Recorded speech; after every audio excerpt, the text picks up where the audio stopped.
Hello friends, இன்றைக்கி நம்ம கோடாலிக்காய், சிலவங்க கோடாலிக்காய்ன்னு சொல்லுவாங்க, சிலவங்க இதை வெட்டுத்திக்காய்ன்னு சொல்லுவாங்க. இதை நம்ம ஒரு 4 அணம் எங்கள் தோட்டத்தில் இருந்துச்சு, மாடி வீட்டு தோட்டத்தில். அதை பறித்து அதை பொடியாக நறுக்கணும்.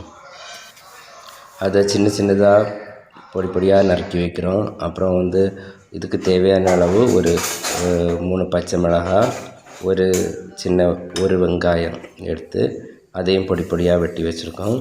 அப்புறம் சீனி சட்டி அடுப்பில் வச்சுட்டு கொஞ்சமாக எண்ணெய் விட்டு ஒரு நல்ல அதில் கடுகு போட்டுன உடனே அதுக்கு கொஞ்சம் கருவேப்பிலையை போட்டு ஃபஸ்ட்டில் உள்ளியை தட்டி வதக்குறோம். அது கூட இப்போ கடுகு, கருவேப்பிலை, உள்ளி இவ்வளவும் தட்டி வதக்கிட்டு அப்புறம் பச்சை மிளகா ஆட் பண்ணணும். பச்சை மிளகாய் லைட்டாக வதக்கிட்டு அப்புறமா இதில் கொஞ்சம் கூட நல்லா வதக்கிக்கிட்டு அப்புறம் அந்த நறுக்கி வச்சுருக்கக்கூடிய காயை நம்ம அதில் கொட்டணும். அந்த நறுக்கி வச்சுருக்க காயை கொட்டி அதையும் சேர்த்து நம்ம அந்த எண்ணெயில் அது கூட சேர்த்து எல்லாத்தையும் மிக்ஸ் பண்ணி வதக்குறோம்.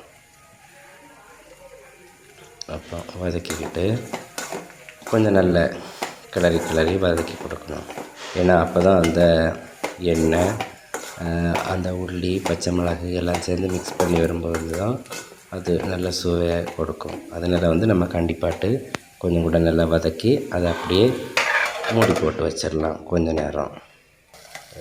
அப்புறம் அதை கொஞ்சம் ஒரு 3 நிமிஷம் அப்படியே எடுத்துகிட்டு அதுக்கப்புறம் அதை திரும்பவும் லைட்டாக கிளறி விட்டுட்டு அதற்கு தேவையான கொஞ்சம் அதை நல்லா கிளறி விட்டுட்டு அதுக்கு தேவையான மஞ்சள் பொடியும் உப்பும் சேர்த்து திரும்பவும் அதை கிளறி விடுறோம். திரும்பவும் அதை நல்லா இந்த உப்பு எல்லா இடமும் படணும். அதனால் கொஞ்சம் நல்லா கிளறி விட்டு கிண்டி விட்டுட்டு அதில் திரும்பவும் கொஞ்சம் நேரம் அதை மூடி போட்டு வச்சுக்கணும். அப்போ இந்த உப்பு, மிளகு எல்லாம் சேர்ந்து நல்லா பிடிச்சி நல்லா சுவையை கொடுக்கும். இந்த மாதிரி மூடி போட்டு வச்சிடணும் ஒரு 2 நிமிஷம். அதுக்கிடையில் தனி ஒரு பவுலில் நாங்கள் 2 முட்டை எடுத்துக்கிட்டோம். 2 முட்டையோ 3 முட்டையோ எடுக்கலாம். எடுத்து 2 முட்டையும் எடுத்து அதில் நம்ம அந்த மூடி போட்டு வச்சுருக்கோம்னா அந்த சட்டியில் சென்டரில் ஒரு குழி போல் லைட்டாக எடுத்து அதில் நம்ம இந்த எடுத்து வச்சுருக்க 2 முட்டையும் அதில் விட போகிறோம்.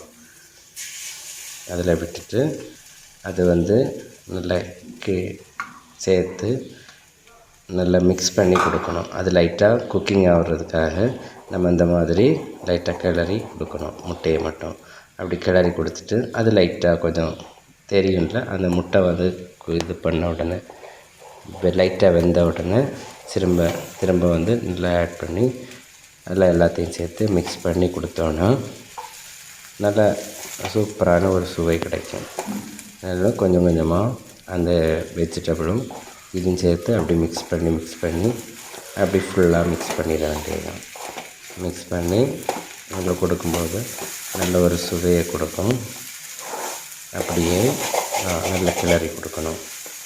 நல்லா கிளறி கொடுத்து அப்போ சுவையான வெட்டோத்திக்காய் வித் எக் ரெடி.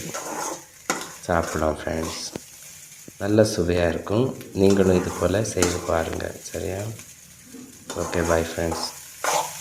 நெக்ஸ்ட் வீடியோவில் பார்க்கலாம்.